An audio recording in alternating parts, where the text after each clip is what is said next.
সুদীর্ঘ ৩৬ বছরের খরা কাটিয়ে লায়নেল মেসি ও লায়নেল স্কালোনির মাস্টার প্ল্যানে কাতার বিশ্বকাপ ২০২২ জয় ছিল সত্যিকার অর্থেই এক মহাকাব্য।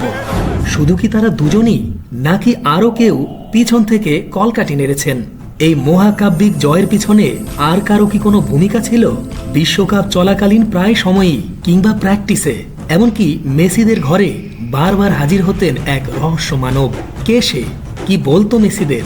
বিশ্বকাপ জয়ে কি বা ছিল তার ভূমিকা? এসবকে উপজীব্য করে জনপ্রিয় ফিকশন লেখক আব্দুল্লাহ অপুর স্পোর্টস ফিকশন দ্বাদশ ব্যক্তি, বাংলাদেশের শেয়ার বাজার নিয়ে লেখা বলয় ও মহান মুক্তিযুদ্ধের ওপর লেখা বিস্মৃত সৈনিক, এর মাধ্যমে যিনি ইতিমধ্যেই ফিকশন পাঠক ও সমালোচকদের কাছে সুনাম কুড়িয়েছেন। দ্বাদশ ব্যক্তি পাওয়া যাচ্ছে সবকিছু .shop-এ। আপনার কপিটি আজই সংগ্রহ করুন।